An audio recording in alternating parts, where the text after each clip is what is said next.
Magandang umaga po, Bishop, sa atin pong lahat, mga kapatid. Isama po natin sa ating mga panalangin ang mga sumusunod na intentions sa ating banal na pagdiriwang ng misa.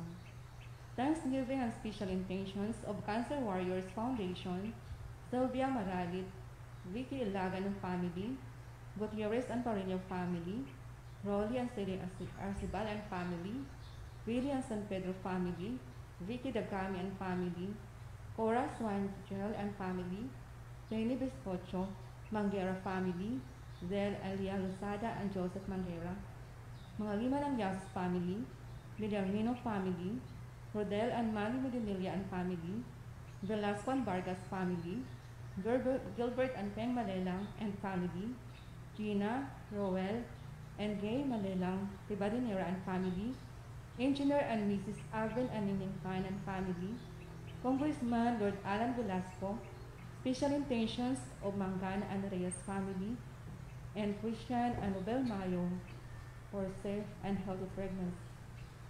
For the safety of the doctors, nurses, hospital staff, military, government officials, volunteers, priests, and lay persons all over the world. For birthday blessings of Ben Santos, Isabelo Gamad Jr., Rolando Baroga, Dr. Joey Panganiban, Loti Reglesa, Father Anthony Reyes, Kristen Hans Sufina, Kami Sahar, Isaiah Nathan, Iron, Christian William Lantin, Johanna Marie Del Monte, and Nicole Semilia. For healing of Venice Semanya, Rosemary Olivar, John Magpuro, Father Ted Calao, Maribel Isaac, Adrian Joseph Beran, John San Pedro, Joseph Wilfredo Sigoliano, Monchito Quindosa, Erwin Choa Reyes, Genevieve Beran, Maria Caterina Ann Beran, Teres V. Rigor, Lena Alcantara, Yufila Quindosa, Idil Saher, and Norman Beran. For the eternal repose of the souls of Lorita and Luciano Gutierrez, Pedro Malabanon Jr., Brother Dindo Maralit FEC, Virginia Mendoza on her death anniversary, Archbishop Mariano Gavula, Bishop Rafaelin, Monsignor Alfredo Cordero, Monsignor Senen Malapad, and for all the souls in purgatory.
Sa ngalan ng Ama, ng Anak at ng Espiritu Santo, sumainyo ang kapayapaan.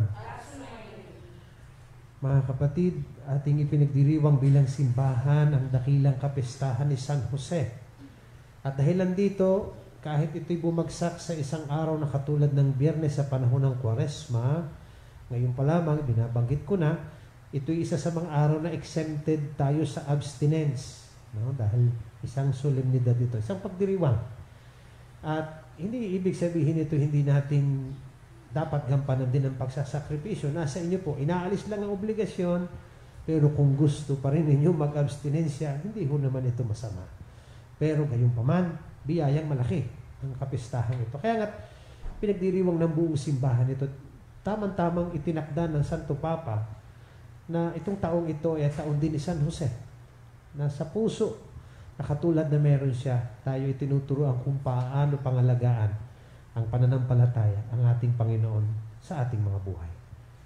At kasama na rin dito, siyempre, ang kababaang loob para umamin sa ating mga pagkukulang at pagkakasala sapagkat ito'y hadlang sa ating pagtanggap sa Diyos ng buo. Kaya nga't muli, kung kababaang loob tayo harap sa Diyos sa amin at muli hihingi ng kapatawaran.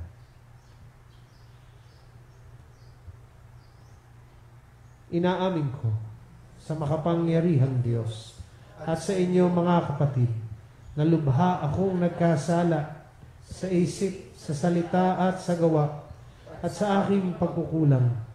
Kaya ay sinasamo ko sa mahal na Birheng Maria, sa lahat ng mga anghel at mga banal, at sa inyo mga kapatid na ako'y panalangin sa Panginoong ating Diyos. Kaawaan tayo ng makapangyarihang Diyos, patawarin tayo sa ating mga kasalanan, patnubayan tayo sa buhay na walang hanggan.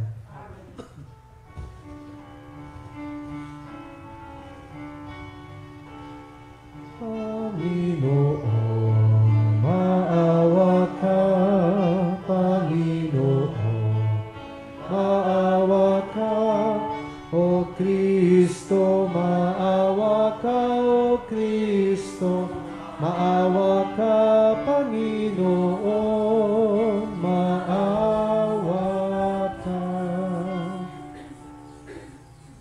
Papuri sa Diyos sa kaitaasan,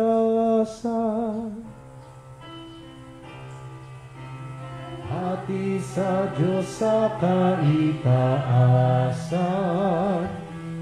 loob ng lupa ay kapayapaan, pinupuri ka at ipinagdarasal, sinasamba ka ng isang dakila mong kalwalhatian. Panginoon, hari-hari ng langit, Amang makapangyarihan, Panginoon Jesucristo, bugtong anak ng Diyos, Kordero ng Ama, kasalanan ng sanlibutan, tanggapin mo ang aming kahilingan, ikaw na naluluklok sa kanan ng Ama,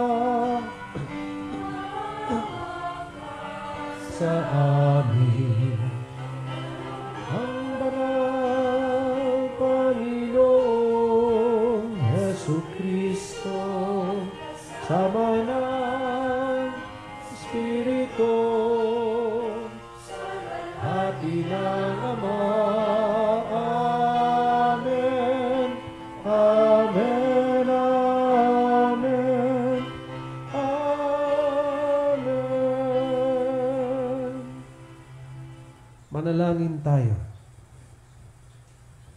Ama naming makapangyarihan, ang ipinagkatiwala niyo po kay San Jose na misteryo ng kaligtasan ng sangkatauhan nung ito ay inyong simulan, ay lubusin niyo po ngayon sa pagganap ng inyong sambayanan, pakundangan sa kanya ring panalangin sa pamamagitan ng Jesucristo kasama ng Espiritu Santo, magpasa walang hanggan.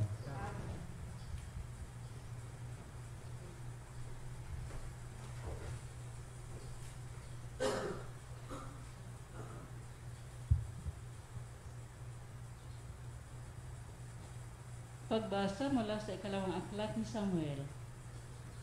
Noong mga araw na iyon, sinabi ng Panginoon kay Nathan, "Ganito ang sabihin mo kay David, pagkamatay mo, isa sa iyong mga anak ang ipapalit ko sa iyo.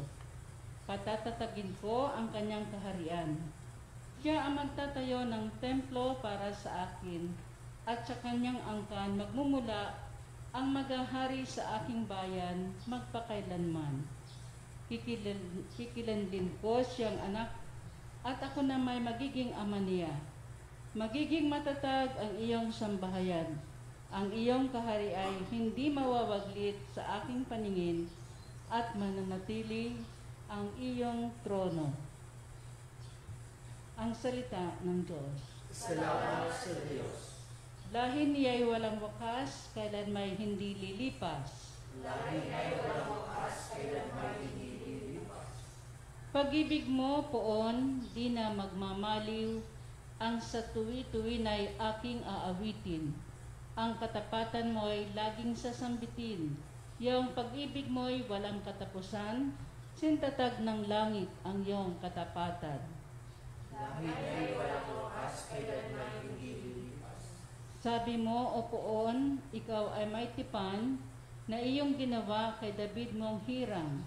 At ito ang iyong pangakong iniwan. Isa sa lahi mo'y laging maghahari, ang kaharian mo ay mamamalagi. Lahi ay walang wakas, kailan may hindi lilipas. Ako'y tatawaging Ama niya at Diyos, tagapagsanggalang niya at manunubos.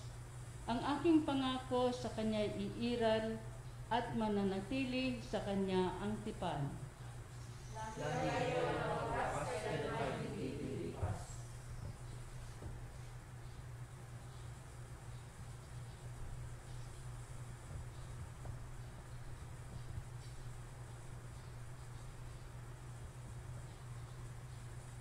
Pagbasa mula sa sulat ni Apostol San Pablo sa mga taga-Roma.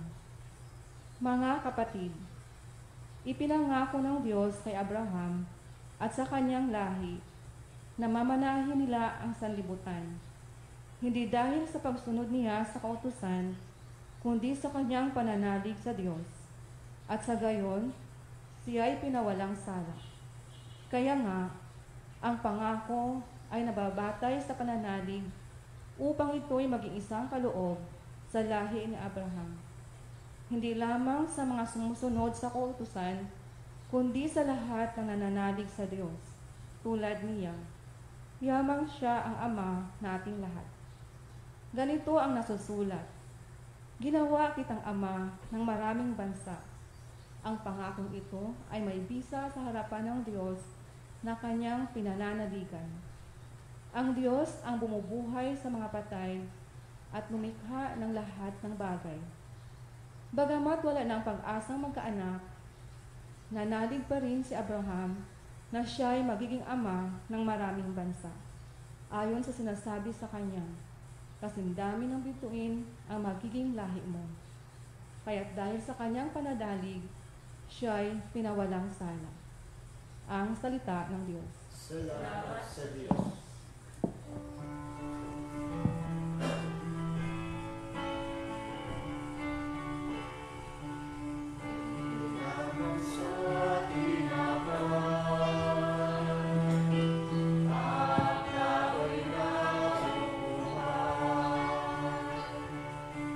Kung di sa bawat salita sa Diyos natin ay nagmumula. Sumainyo ang Panginoon. At sumainyo. Ang mabuting balita ng Panginoon ayon kay San Mateo. Papuri sa iyo, Panginoon. Si Jacob ang ama ni Jose na asawa ni Maria. Si Maria naman ang ina ni Jesus na tinatawag na Kristo. Ganito ang pagkapanganak kay Jesucristo. Si Maria na kanyang ina at si Jose ay nakatakda ng pakasal. Ngunit bago sila nakasal, si Maria ay natagpuang nagdadalang tao. Ito ay sa pamamagitan ng Espiritu Santo. Isang taong matuwid itong si Jose na kanyang magiging asawa. Ngunit ayaw niyang mapahiya si Maria. Kaya ipinasya niyang hiwalayan ito ng lihim. Samantalang iniisip ni Jose ito, napakita sa kanya sa panaginip ang isang anghel ng Panginoon. Sabi nito sa kanya, Jose, anak ni David, huwag kang matakot na tuluyang pakasalan si Maria sapagkat siya ay naglihi sa pamamagitan ng Espiritu Santo. Manganganak siya ng isang lalaki at ito'y pangangalanan mong Jesus, sapagkat siya ang magliligtas sa kanyang bayan sa kanilang mga kasalanan. Nang magising si Jose, sinunod niya ang utos ng anghel ng Panginoon. Mga kapatid, ang mabuting balita ng Panginoon. Pinupuri ka namin, Panginoong Kristo. Noong December 8, 2020, sa pagpuproklama ng ating mahal na Santo Papa na ito'y taon ni San Jose, ay inilabas niya ang encyclical na ang titulo ay Patris Corde. With the heart of a father. Kaya napakagandang sa kapistahan ito mismo ng ating pong San Jose, mapagnilayan natin, ano ba special sa pusong yun? Bakit siya tinutukan ng ating Santo Papa bilang puso ng isang ama? Sapagat sa totoo lang, ama nga siya ni Jesus. Yun ang kanyang pangunahing gampanin sa mas malawak na plano ng kaligtasan. Pero sa katangian, ano nga ba ang magandang tingnan natin para maging halimbawa talaga sa ating bilang mananampalataya? Sa pagkakataon ito, tatlong gusto kong makita natin sa puso ni San Jose. Una, pusong nagmamahal. Kay linaw na si Jose at si Mama Mary nakatakda ng ikasal. Di ba? Sabi. At dito sa binasang ebanghelyo, sinabi na nga na si Jose ang ama ni Jesus. Si Maria ang ina ni Jesus. Tapos pinaliwanag kung paano naganap ito. Na bago pa ikasal sila, nalaman na si Maria ay buntis, nagdadalang tao. Eh tingnan nyo, sabi si Jose ay matuwid. Ngunit ayaw niyang mapahamak si Maria. Bakit kaya? Sapagkat mahal niya si Maria. At palagay ko isa ito sa mga pangunahing katangian dapat na meron ng puso ng isang nananampalataya at isang Kristiyano. Ano yun? Ang puso natin dapat ipuno ng pagmamahal.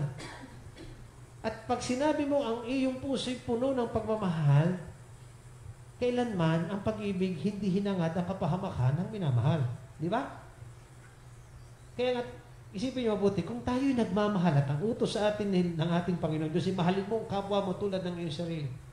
Hindi pa dapat ang pagturing natin sa kapwa, hindi dapat ikapahamak nila. Katulad ng ginawa ni Jose. Gumawa siya ng paraan para hindi mapahamak si Mama Mary. Kasi sa batas, susumbong lang niya si Mama Mary mamatay na. Sa kaparusahan. Ay dahil mahal, gumawa siya ng paraan. Kanya. Second, ang laman ng puso ni Jose ay nangingibabaw lagi ang kalooban ng Diyos kaysa kalooban niya na pansarili. Ang tendency natin lahat, siyempre yung sa sarili mo na. Ang tendency ng taong may pananampalataya, hindi lang tendency, ang gawi, katulad ni Jose, una sa Diyos. Sapagkat alam niya, higit pa sa gusto natin, ang gusto ng Diyos ang siyang nakabubuti. Hindi man niya naintindihan. Mahirap mang unawain, mahirap mang tanggapin, pangunahin pa rin sa kanya yung kalooban ng Ama. At ikatlo, ang kagandahan ng puso ni Jose, ito'y pusong buhay. Anong ibig sabihin ko sa pusong buhay? Kapag alam ang tama, siya ang ginagawa.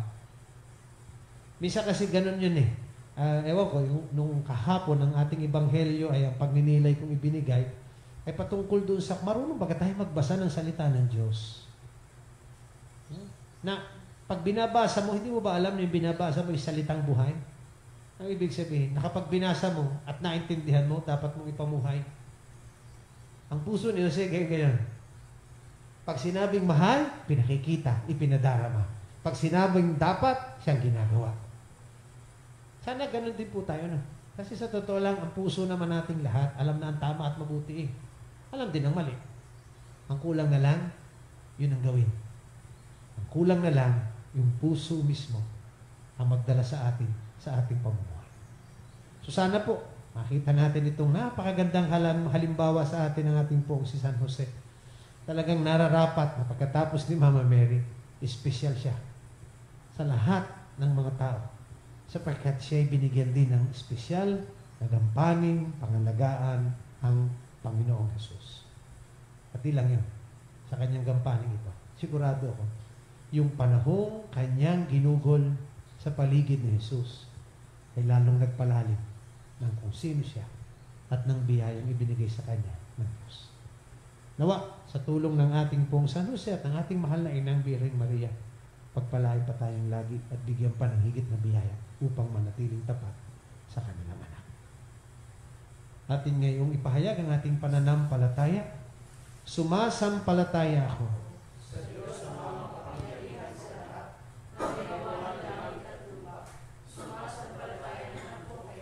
Kristo, ang isang anak ng Diyos, Panginoon nating lahat. Nagkatawang tao siya lalang ng Espiritu Santo. Pinanganak ni Santa Mariang Birhen, pinagpakasakit ni Poncio Pilato, pinako sa krus na matay inilibing, nanawag sa kinaroroonan ng mga yumao, nang may 3 araw na buhay na magmuli, umakyat sa langit, narutlok sa kanan ng Diyos amang makapangyarihan sa lahat. Doon magmumula ang paririto at uhukom sa nangabubuhay at nangamatay na tao. Sumasampalataya naman ako sa Diyos Espiritu Santo, sa banal na simbahang katolika, sa kasamahan ng mga banal, sa kapatawaran ng mga kasalanan, buhay na magmuli ng mga namatay na tao, at sa buhay na walang hanggan. Amen.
Manalangin kayo mga kapatid upang paghahain natin kalugdan ng Diyos sa mga makapangyarihan.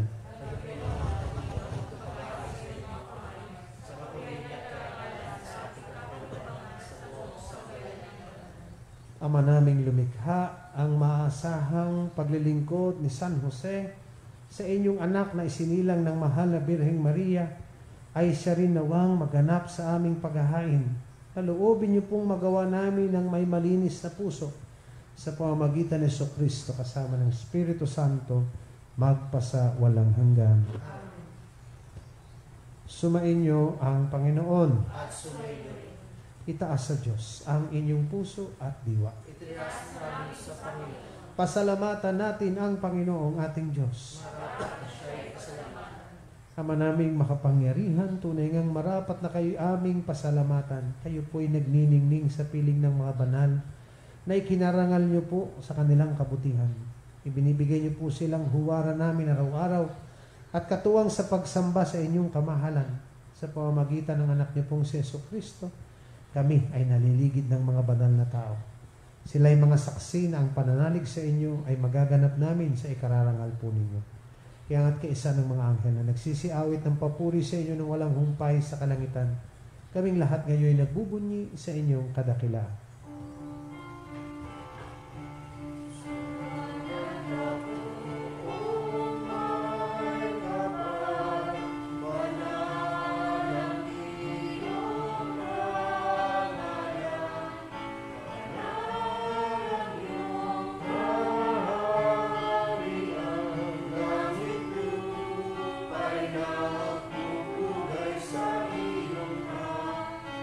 Dakilaan,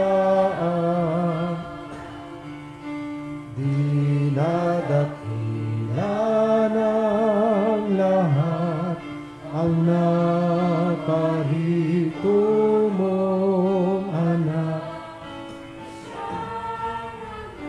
Lahat sa bulag sa pilay ay nagpalakad lumikad at nakiramay sa lahat. Ama naming banal, kayo po ang bukal ng tanang kabanalan, kaya't sa pamamagitan ng inyo pong Espiritu, gawin yung banal ang mga kaloob na ito upang para sa amin maging katawan at dugo ng aming Panginoong Hesukristo. Bago niya pinagtiis ang kusang loob na maging handog, hinawakan niya ang tinapay, pinasalamatan kanya.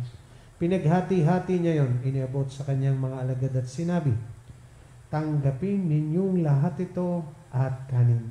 Ito ang aking katawan na ihahandog para sa inyo.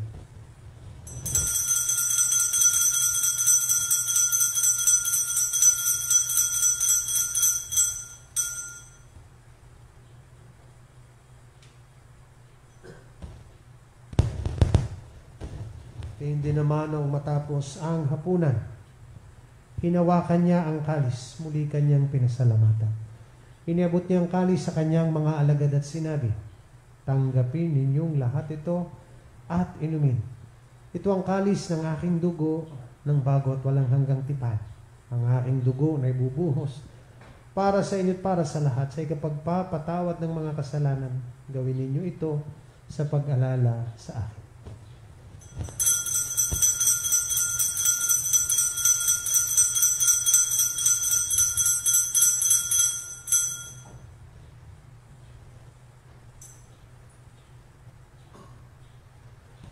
Ipagbunyi natin ang misteryo ng ating pananampalataya.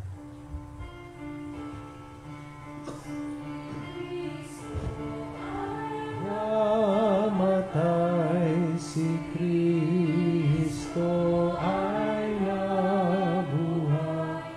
Si Kristo ay babalik sa wakas ng panahon. Ama, ginagawa po namin ngayon ang pag-alala sa pagkamatay at muling pagkabuhay ng inyong pong anak. Kaya't iniaalay namin sa inyo ang tinapay na nagbibigay buhay at ang kalis na nagkakaloob ng kaligtasan. Kami po ay nagpapasalamat dahil kami inyong minarapat na tumayo sa harap ninyo para maglingkod sa inyo. Isinasamo po namin kaming magsasalo-salo sa katawan at dugo ni Kristo ay mabuklod sa pagkakaisa sa pamamagitan ng Espiritu Santo. Ama, lingapin niyo po ang inyong simbahang laganap sa buong daigdig. Puspusin niyo po kami sa pag-ibig kay isa ni Francisco na aming Papa, ng lahat ng mga obispo at ng tanang kaparian. Alalahanin din po ninyo mga kapatid naming nahimlay na may pag-asang sila ay muling mabubuhay, gayon din ang lahat ng mga pumanaw. Kaawaan niyo po sila patuloyin sa inyong kaliwanagan. Kaawaan niyo po't paging dapatin kaming lahat na makasalo sa inyong buhay na walang wakas. Kaisa ng mahal na Birheng Maria na ina ng Diyos, ni San Jose na kanyang banal na esposo, kaisa ng mga apostol at ng lahat ng mga banal na namuhay dito sa daigdig ng kalugod-lugod sa inyo, may pagdiwang nawa namin ng pagpupuri sa ikararangal ninyo sa pamamagitan na rin ng inyong anak na aming Panginoong Hesukristo. Sa pamamagitan ni Kristo, kasama niya at sa Kanya, ang lahat ng parangal at papuri ay sa inyo, Diyos amang makapangyarihan, kasama ng Espiritu Santo, magpasa walang hanggan. Sa tagubilin ng mga nakagagaling na utos at turo ni Jesus na Panginoon natin at Diyos, ipahayag nating lahat ngayon ng buong lakas loob.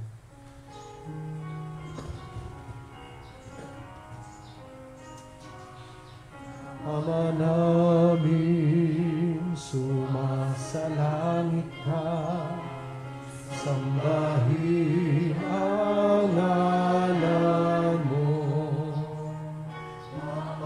Sa amin ang kaharian mo, sundin ang loob mo, dito sa lupa para ng sa langit. Bigyan mo po kami ngayon ng aming kakanin sa araw-araw at patawarin mo sa aming mga sala, para ng pagpapatawad namin sa nagkakasala sa amin. Huwag mo kaming ipahintulot sa tukso, at iadya mo kami sa lahat ng masama. Hinihiling namin kami adya sa lahat ng masama, pagkalooban ng kapayapaan araw-araw, iligtas sa kasalanan at ilayo sa lahat ng kapahamakan, samantalang aming pinananabikan ng dakilang araw na at kapurihan, ngayon at magpakailanman, ngayon at magpakailanman. Panginoong Kristo, sinabi niyo po sa inyong mga apostol, kapayapaan ang iniiwan ko sa inyong amin.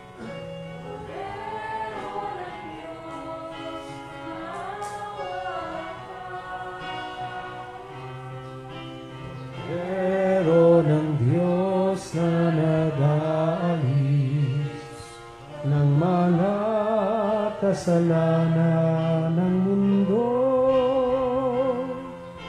ipagkaloob mo sa amin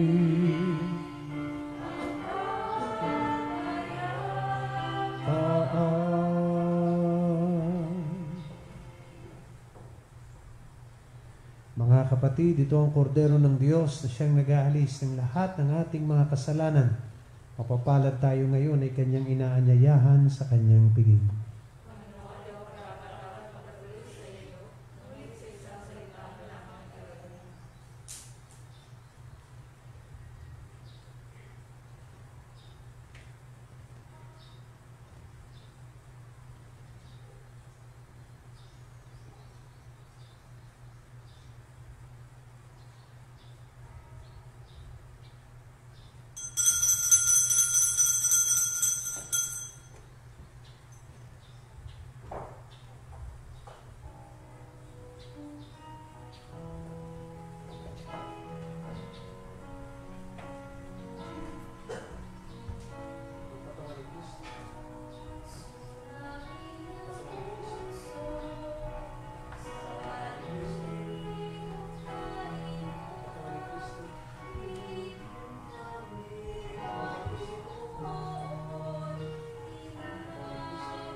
Act of spiritual communion. My Jesus, I believe that you're present, in the most holy sacrament. I love you above all things, and I desire to receive you into my soul. Since I cannot at this moment receive you sacramentally, come at least spiritually into my heart. I embrace you as if you were already there, and unite myself wholly to you. Never permit me to be separated from you. Amen. Manalangin tayo. Ama naming mapagmahal, ang inyong angkang nagagalak sa dakilang kapistahan ni San Jose at inyong pinapakinabang sa banal na pagkain sa inyong hapag, ay lingapin niyo pong lagi at panatilihin niyo pong tumanggap ng inyong mga kaloob. Sa pamamagitan ni Jesucristo kasama ng Espiritu Santo, magpasa walang hanggan. Oratio Imperata. O Diyos, amang mapagmahal, muli po kaming lumalapit sa panahong ito ng pagsubok. Hinihiling namin ang inyong biyaya upang aming malampasang lahat ang panganib na dulot ng COVID-19 na marami na ang naaapektuhan at maraming buhay na rin ang nakuha. Ipinapanalangin namin na ang lahat ng may karamdaman na dulot ng virus na ito ay agara na sanang gumaling at muling makabalik sa pagpupuri sa inyo. Ganoon na rin isidhin ang aming panalangin para sa mga taong naglilingkod at gumagampan para sa kapakanan ng iba upang masugpo ang karamdamang ito at mapigilan ng higit pang pagkalat at pananalanta nito. Nagpapasalamat po kami sa bakunang na isulong sa patnubay ng inyong mga kamay. Pagpalain niyo po ang aming pagsisikap na mawakasan ng mga bakuna ang pandemya sa aming bayan. Sa inyo po namin ipinagkakatiwalang lahat ng mga mahal namin sa buhay at kami buong kababaang loob na humihingi ng inyo pong patnubay upang hindi namin malimutang paglingkuran ang mga aba at higit na nangangailangan lalo na sa mga panahong ito. Ang lahat ng ito ay aming hinihiling sa pamamagitan ng Jesucristong Panginoon namin at ng Espiritu Santo pagpasa walang hanggan. Mahal na Birhen ng biglang awa, San Jose, San Rafael Arcangel, San Roque, San Lorenzo Ruiz, San Pedro Calungsod.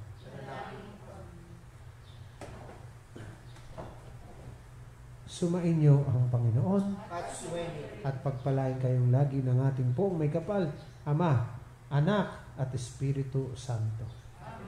Ang banal na misa ay naihandog na humayo tayong laging taglay ang mga biyayang dulot ni Kristo. Salamat sa Diyos.